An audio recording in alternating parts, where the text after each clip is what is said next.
Welcome back to another episode of Important Miscellaneous Talks. I am your host, Dr. Crossfield. We're changing the world one podcast at a time, and today we have a world-renowned author. I don't know how people keep saying yes to these interviews, man. I keep getting them all. God bless you. Please introduce yourself. Oh, so I'm Tamara Castelo. I'm a traditional Chinese medicine doctor and I write books and I run a crew of 33 and I have two clinics in Portugal and I have two kids and two dogs. And she's being modest with her list because the list is far I more am a bit. I extensive. don't like I don't like to say like it's too much for me. I get blushed. I cannot do that. I'm sorry. So she has far more to add to the list, but she's keeping it short for us. So Yeah. you gotta love people like that. So what made you interested in the field that you're currently in of healing without medicine? I think for me it's medicine, but it's not the medicine that only treats your symptoms. I have two autoimmune diseases, and since I was very young, and I think normally disease will make you go either way, or a good path or a bad path. And for me, I was lucky, I think. And in that perspective, and from that point, I choose a medicine that is holistic in the way that looks at the human body, because if I'm uncomfortable and if I'm feeling pain, of course my mind is not okay because nobody wants to feel pain and discomfort. And I think that's the difference. When I'm a very rational person, so when I took a decision to, of course, practice medicine, but in a way that I can get all of the parts of my patients together, not only one part. That makes more sense to me as a human being and as a person. Do you think there's an issue with modern day medicine? Oh, yes. It's an issue for sure. Yeah. What Yeah, I think it's beautiful, the modern day medicine. I think, but you have to understand that medicine is super young when you compare it to. So you have three base medicines. You have the normal medicine of these days. You have the Ayurvedic medicine, and you have the traditional Chinese medicine, of course. Because the other techniques that you hear about, they are beautiful, but they are not medicines as a structure. Because Ayurvedica and traditional Chinese medicine both have, as normal medicine, diagnosis base, everything together. It's not a technique, which is different from all the techniques. And For me, I think the problem with modern day medicine is that everything is in boxes. So if you have a pain in your bowel, it's a box. If you have a problem with your head, like headaches, it's another box. You go to a neurologist. If you have a problem with your stomach, you go to a gastroenterologist. But this is a problem because normally, if you are one person in one body, normally it's connected. So this is the main problem. And people start to understand that the blood tests are normal and they are not feeling good, and they have to go to five different doctors who don't speak with one another. So it's Mm. crazy because you cannot fix like this. You cannot fix a person like this. You can fix parts of symptoms of a person, but not the whole. And you can see that these days people are they are going crazy because if I have one thing, one doctor, one thing, another doctor, one thing, another doctor, so there's nobody who connects the dots. And this is a big problem. And a problem because you have a lot of pills to take, because each doctor will give you something for their type of problem. And you have to look at the big picture and to understand what's wrong with the patient, because normally the symptoms are together because it's one body. So I think it's common sense actually. And I think it's a big problem because people don't go to one doctor, they have to go to five different ones. And then you have a problem because there are not so many doctors. So Mm. if you don't find one doctor that treats you, you have to go to 30 places, and this takes time. You spend a lot of money, and you're not getting perfect. Of course, this is non-surgical problems. Of course, if you have to go to surgery, you go to surgery, and that's that. But imagine you have a migraine, an insomnia, a problem with your blood. You have to go to somewhere to give you so somebody to give you a look at your health, like this is not functioning well, your liver is doing damage to your hormones are doing damage to your ovaries, it's like a connection. that's the thing for me. So one of the bigger issues with medicine is that it's not focusing on the overarching issues, focusing on all the minor issues, but not the one major issue. I think they are focused on symptoms, Ah, and symptoms are not diseases. okay. So you're going to treat, imagine you're going to treat anxiety as a primary issue. But you're not looking at the sleep. You're not looking at the food. You're not looking at anything. So this is completely crazy, you know? So anxiety is an issue, a big, big issue, but normally it's a secondary issue due Mm. to lack of sleep, due to stressed life, due to the way you eat. If you have somebody who is really anxious, and then you are in the appointment with her and you say, how many coffees do you drink a day? And they say 5. I can give you all the medicine you want, chemical, non-chemical. If you're drinking 5 coffees a day, it's impossible to control your anxiety. So I think that's the problem. So do you in those situations, what would you say is the issue that needs to be addressed there? I think the issue is that you have to look at your patient as a person, understand their habits, their way of living, and normally you will find the cause of the disease, if it's not genetical, of course. You have to find, because normally diseases come from habits, cholesterol, high blood pressure, migraines, lack of sleep. This is habits, and you have to change them. Do you think in scenarios where because we oftentimes hear about things that are genetic, diseases that are genetic, things that you're more likely to get because they are genetic. Do you think that it's really genetics or it's just bad habits passed on to the next generation? It's the two things for sure. You see, when I have a master's on oncology, on integrative oncology and traditional Chinese medicine, so I see a lot of cancer. And you can see in the cancer that normally you have 5 to 10% of genetic, like probability, but the other 90% are habits, Mm, environmental, stress, food. So your you, habits normally can come from your mother, your father, your siblings, your family, because the way you eat, the time you're going to bed is a family thing. And normally families have normally the problem. I see a lot of families, because if you have a problem in your bowel, normally your sister has it, normally your one of your family members has it, but because normally you have a problem that may be genetic, but the habit makes the genetics pops up. Because I have a lot of bad genetics and I don't have all of the diseases of my family, because I choose to look at it and I choose to treat it well, in the way of eating, in the way of sleeping well, and managing the anxiety and stress. And this is really important. There are a lot of people who has bad genetics, but they never develop diseases. mm. Why? Habits. So so having bad genetics is a contributing factor, but isn't the end all be all. Oh my God, no.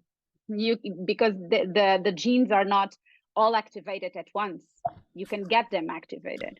Mm. So normally when somebody has a terrible disease, you always ask what's happened in the last 2 years.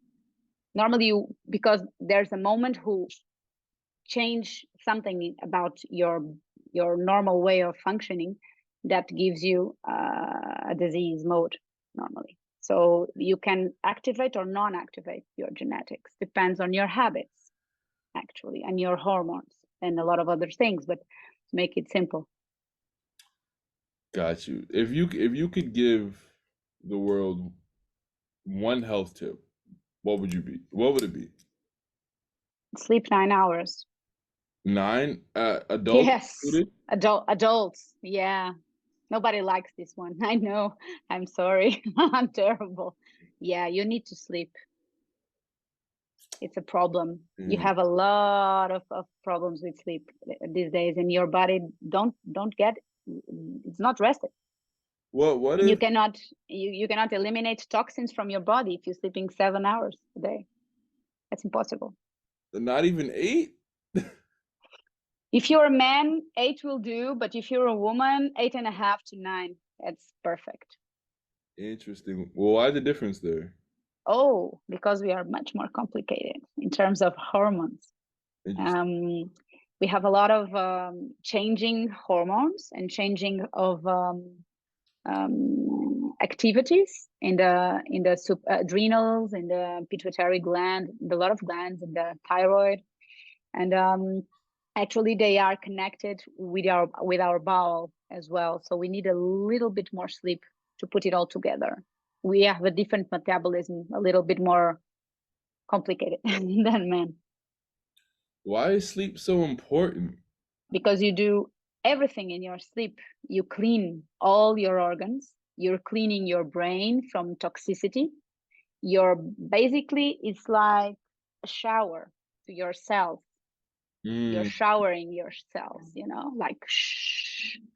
And then you need time to clean them really well. For the next day, you are clean to go again.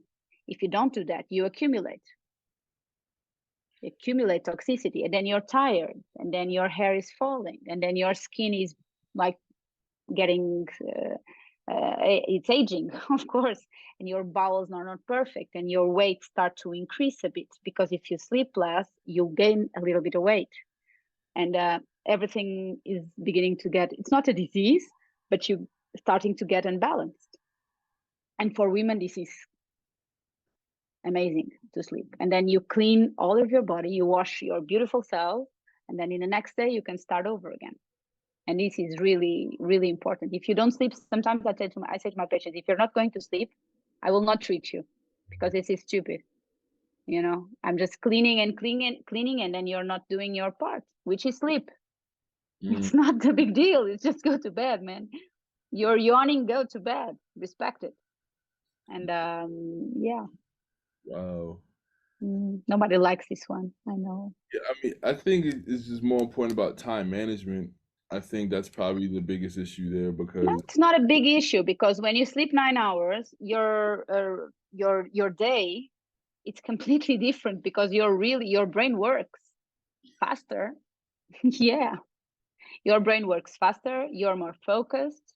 You have more center in your mind. You get more creativity. You have a lot of studies that can give you that. You learn faster, like 5 times faster. So you more. work better. So it's not a problem of time management. It's a choice, actually, to suffer or not to suffer. I sleep 9 hours and I don't suffer. And I run a big crew and I have 2 clinics, and I'm cool, man. So sleep. What What do you think is the biggest reason for sleep disorders? The day. Sleep is always it's like the paper, how do you say that? The copy of your day. Depends what you're doing with your day. And then it will reflect on your sleep. So the main issue, I think, it's the people don't stop during the day. They have not don't have enough pauses. They don't eat well, which is terrible for sleep. Terrible. And they don't know how to be alone with themselves. That's another issue, Mm, because sleep is a there are two kinds of sleep. The sleep that you control your body, that you are an adult and you say to your body, okay, let's go to sleep, and then you, like a factory, you turn off every light, and then give yourself time to sleep. It's a process of relaxation. And you have the other sleep, where you exhaust yourself until the hour of your sleep, and then you just drop dead in your bed, and then 5 hours later or 4 hours you wake up, because the factory has the lights on. So this is the two types of sleep. So I think the problem is that people don't respect sleep. The mm, people often are yawning at 9:30 and they are going to bed at midnight, which is a violence, because your body, your chemical body is saying to you when you're yawning, man, you have to go to bed. I'm tired. And you keep pushing it. And then when you push it, you actually push into your bloodstream adrenaline and cortisol, like coffee. mm. So then you cannot sleep. You should be sleeping when you're yawning. because if you're not sleeping, then your body is like, oh, it's not for sleeping, I need to wake up. So push, push, push, and it pushes onto your bloodstream a lot of things to keep you awake. And then when you want to go to sleep, your body, your blood is pumping all of those things that keeps you awake. What are you going to do? So first rule, you yawn, you go. You go, no You matter the time. Time is an invention, man. you Forget the time. you follow that rule? I I, follow that rule. I'm terrible. I actually, my daughters, I have two daughters, one 13 and one 8-year-old, and now they sleep really early like me. But when they were more young, I will say to him, if you're not going to bed, mommy is going to sleep no matter what. So you want a story now, or you no story because I'm going to bed and you're staying in the living room alone because I'm going to bed. I cannot not go to bed. And I go to bed, and 5 minutes later, I'm sleeping. so And they sleep. Now they know. They know. When I'm yawning, they just move to the room. They know. Yeah. so by the first yawn, you're like, okay, I'm going to bed. No. Yeah, because it's when you're yawning, it's not during the afternoon, of course. It's during the night. When you're yawning and you're feeling the tiredness, it's your body that are producing melatonin to give you time to rest. Go to bed. You have to think of that as like buses. It's the buzz of sleeping. And you take the bus and you go to bed and you sleep perfect. If you take the bus Look at these numbers. Please subscribe and help me out. Love you. 3 hours later, you're going to stop in every corner because the good buzz is the first buzz. The others are terrible, not good buzzes to So, catch. so if you yawn at 7 p.m. Yeah, you go. and you go, You go. And then you respect your body. When you're done sleeping enough, normally it will adjust for like 9:30, quarter to 10, something like that. Normally is the normal time. Because normally if you're yawning at 7 p.m., you're really, really tired and you've been pushing. So it's too, how do you say this in English? It's like you're pushing the rope in Portugal, you say that. You're pushing and pushing and pushing and pushing, and you're super, super tired. So allow yourself to rest, allow yourself to sleep. And then when you're rested, progressively you adjust your time to 9:30, quarter to 10. That's a good hour to be asleep. are you very strict with your children's health, like eating habits and I'm not strict actually. In my house, they eat what I eat. So I don't do three types of food. I'm not like that. I'm not that kind of a mother. I'm sorry. what do I'm I eat and they eat. It's they are used to since they were babies. So in my house it's easier. My daughters don't like, I was in my 8-year-old had a party this Saturday, and the food of the party was pizza, a lot of pizzas. And normally when they go to parties, I let them eat what they want. And she called me because she has a phone. She called me and said, "Mommy, I'm hungry." I said, "You're in a party. Eat. It's pizza." And I said, "Okay." I had to go there and to give her food because she doesn't eat. She doesn't like it, and I allow it, but it's not. It's habits. Nobody eats in my house, so it's too strong for her. She's not used to it. mm, So I think it's instead of being strict, I think it's you have to children will follow. mm. So I think it's a matter of consistency and do it yourself, not just talk, which is important. Not to say them what to do, but to do it yourself. What is your book Eating Without Guilt about? It's recipes about because I think people are too strict in the terms of I will not eat carbs. I will only eat protein. And I try to give them some good carbs which they can eat, and they can feel good, and they can feel with good nutrition in their body, and not saying that they are fat because of the carbs. Mm. which is important. Normally, people are fat because of a lot of things, not only carbs. And you should eat carbs, otherwise you don't have energy. Carbs are important. Which kind of carbs are a different conversation, but you should eat. It's supposed to eat carbs. It's part of your diet. Should be, even if you're losing weight. It's important. You talk a lot about habits, and Yeah, I talk. you wrote a book about how important rituals are, the power of rituals. What is that book about? It's my last book actually, and I think it's I work a lot and I read a lot, and I was reading something I don't know 3 years ago, and then I was checking it for with a lot of people and with a lot of studies that you actually lose 45% of your waking time doing things that are habits. 45%, and that strict me a lot because my time it's really I use it. And 45% for me was like, come on, it's like half of the day I'm losing. Yeah, because it's showering, it's brushing teeth, it's putting the house together, it's you're losing time. And I think, how am I going to change this? Because it's a lot of time, and I want to take the advantage of the time because I work so much. And the book come from there, and come from the problem of COVID actually, because people were going crazy. And we see a lot of patients, and they were with a lot of anxiety and with a lot of chaos, and the families and the kids at home, and it was a mess here in Europe. I think in the States the same. And actually the rituals, and it's like they connect you to something bigger, and they connect you to yourself, and makes you relax and distress. And it's not like a woo-woo thing, it's just taking time to appreciate your habits, and put a focus on it.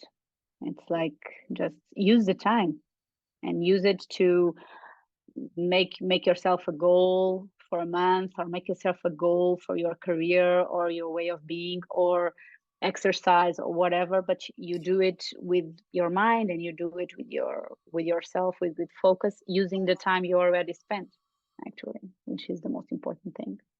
What is the best way to start a ritual?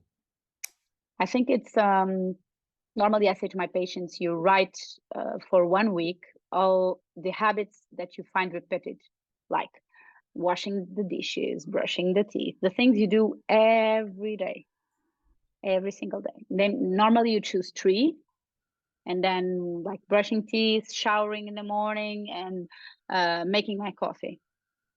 And in the three, in each one of them, you have to give it a twist or a thought that you're going to repeat it when you're doing it, like an affirmation of something you want to feel, something you want to get, something that is your dream, whatever vibrates with you or resonates with you.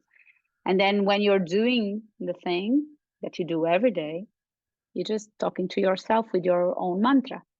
It's just a way of connecting, and give yourself and your brain a road to pursue, which is really important. And this lowers anxiety, lowers stress, lowers cortisol, improves sleep, which is important. Just to be connected to yourself for that period of time, repeatedly, repeatedly, repeatedly. As big of a fan of habits and rituals that you are, can you please describe your daily routine? Oh, depends on the day, because my days are a bit crazy. But normally the ritual, because I change them when I'm going to, I fly to, every other week I have to fly to my other clinic. I go by plane, and I hate planes. So that 2 days I have different rituals normally. And when I'm separated, so I don't have my children. So when I have my children, I have one kind of rituals, and when I don't, I have other. But I can tell you the ones that I do every single day. So I do the morning word every day when I'm in the bed, and my alarm clock like ping ping ping. What time? Depends, 7:15, a quarter to seven. Okay. Depends if I have to put them in school or not. Depends on the day. But normally quarter to seven, seven-ish, like that. And When I wake up, normally I'm still at bed and I focus on my day and I think about a word of the day or something that I want to feel the whole day. If I have a difficult day, reunions or something, or if I have a beautiful day, and normally I focus in my word of the day. It's like a mantra for the day. So today I want to whatever, something. And it changed because the days change. So I change a lot. This is really an important ritual for me because my mindset gets focused and I get more acute in my work, my way of doing things. And the other ritual I do, I stop every lunch hour for at least 5 minutes to do my breathings and to allow myself to understand my body, to see if have blockage somewhere because I work a lot, of course, and I just stretch a bit for 5 minutes. I do breathings, and I normally listen to one or two musics to give myself back to myself because when you're starting to work, you accelerate, and then I want to decelerate. And this is really beautiful. This improves my sleep a lot. If I don't do this, I just go crazy when I'm at night because it allows me in the middle of the day to lower all of the cortisol, lower all of the anxiety, not bad anxiety of working like pa, pa, pa, pa, pa. And the last ritual that I do every single day is when I'm brushing my teeth at night. Normally I think about my goals for this year. And I just brushing the teeth and I'm thinking about the goals like tick, tick, tick, tick, tick. I have a vision board. Normally I'm looking at it and I'm just brushing the teeth and I'm focusing on it. On these three every day. What do you think is the most important part of your daily rituals? The sleep. But the most important part, I think that they are all important. I cannot choose one because one helps me with the day, one helps me with the sleep, and the other helps me with my motivation, which Mm. for me are three pillars of my being. It's important. I run a crew and I'm the leader of them, so I have to be sharp and connected, which is so important these days. And I see a lot of patients, so I have to be supportive. And for that, I have to be in my center. Otherwise, I go crazy. Yeah, that's a tough question to answer because it's hard to put anything over brushing your teeth, right? You know what I mean? Yeah. What do you think are some of the biggest reasons why we have stress and anxiety? Lack of connection. Between connection between what? You and you. You Self-awareness. just don't know. It's not self awareness, it's connection. It's like, what do I want to feel? How do I want to be? What are my goals? What makes me happy? What makes me vibrate? Normally, people don't know how to answer that question quickly. They have to think, which is super strange. So you Interesting. don't know. It is because you're in your body, man. It's like, So you think a lot of stress and anxiety stems from just kind of just the tedious and monotonous things, just kind of just going through the day, just waking up, going to work, coming home. yeah, yeah, because you know your brain needs something to pursue. Your cells need something to. They need pleasure. They need to feel alive. They need to feel connected to something, and they need to feel motivation, and they need to feel the drive to do something. And Mm, if you're just crashing days one after the other, at some point the anxiety will come because anxiety is your body telling you this is not cool. I don't like to do this, to go to work and go to bed and go to work. I don't like to do this. I want something more. I need something to relax and to unplug and to laugh and to dance. I need something to take off my steam. And I think a lot of anxiety comes from lack of connection for sure. People don't know what they want to do. And I ask my patients with anxiety normally a lot of questions, but they are simple. So how many hours do you sleep? How many stimulants do you take? What makes you happy? This is really important. What makes you vibrate? And what do you want to feel in every day? And it takes a bit of time for them to understand. But normally they are not doing 3 out of 5 or 5 out of 5. And if you're not doing and you're not treating yourself and your body and gives it pleasure and gives it time to rest and time to put everything together and do something that makes them proud and happy, like dancing or whatever you want to do, driving a bike, whatever.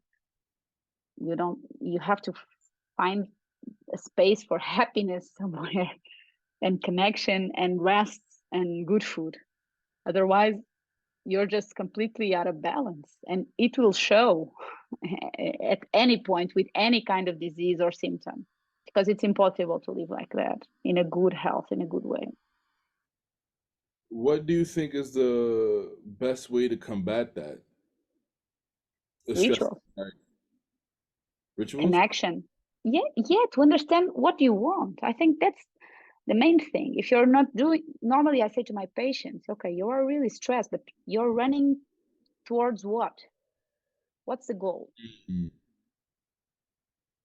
Oh, I don't know. So you're just running like crazy? It's like a chicken. You're running towards what? When you get there, we'll be happy. You see the thing that makes you happy? They look at me. I said, you have to know these things. You're an adult. Mm. You have to know what you're doing, because sometimes I put myself over stress, but I always know, okay, I'm going to push a bit, but I want this. This is important to me. So, okay, I'm conscious. The problem is that when stress comes out of nothing, out of excess work, lack of pleasure, lack of sleeping, a lack of good nutrition, and you're going to kill yourself. And your body is just warning you, like, oh, no, no, no, no, no, take me out of here. I don't like this. And then you don't like the symptom, Mm. but the body don't it has to talk somehow. It's like red alert, and anxiety is a big red alert, and problems with stress management is a big alert, because you have to have time to do anything. And I work a lot, but I have time for myself and to allow my body and my brain to relax and to be happy. Otherwise, how can I keep doing this for 30, 40 years? I cannot. What what keeps you motivated? What keeps you going? Because you've already accomplished a lot, and it seems like there's no end in sight. So, No, I'm terrible. You sound like my boyfriend. what keeps you going? When I say to him, I'm going to, no, this year I'm going to stop. He looks at me and says, come on, are you kidding me? I am kidding. Of course, I cannot. I think what keeps me motivated is I love my job, Mm. and I love my crew, and I love my specialists and doctors, and I love the work that we do, because it really changes lives. And this, for me, it's an honor, totally. And that's one part of it. So I love it. For me, it's a hobby and a work.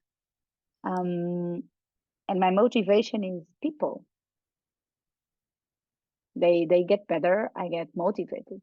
They get better, I get motivated to do better and to do better and to do better. And every day I try to resolve problems, and it's they have difficult diseases, and I have to find a way to connect them all. And I think that motivates me, because I can see in the other person the gratification of that, and that is really beautiful for me. I love it. I love it. My final question: Go. what do you want your legacy to be? Oh, I don't know. I think a different kind of approach to medicine. I think I would like that, to understand that health is not the absence of disease, but so much more, so much more. How would you define health? I think health is the absence of disease and the ability to feel happiness and pleasure, and the ability to feel included in the tribe or in Community? a community, and the ability of have the family around you, and you're feeling whole, the most of the time, or most of the time. That's beautiful. We should write a Thank book you. on redefining health. Oh, Oh, that's well, yes. Maybe I will. Don't give me ideas. I'm terrible. I'm a I'm sure this busybody. good. It has been an absolute pleasure speaking to For you. me too. Thank you so much for having me. You said you're in Portugal? Yeah, I'm in Lisbon today. Tomorrow I'll be in Porto, but today I'm in Lisbon. Got it. Well, If you want to come, you come. amen. I Beautiful weather. plan on being there one day, and when I am, you'll be the first You to tell know. me. Yeah, you call me. We go to good restaurants and eat good Yeah, I food. heard food's very good over there. Yeah, good and fresh and beautiful. I Gotcha. love it. Thank you.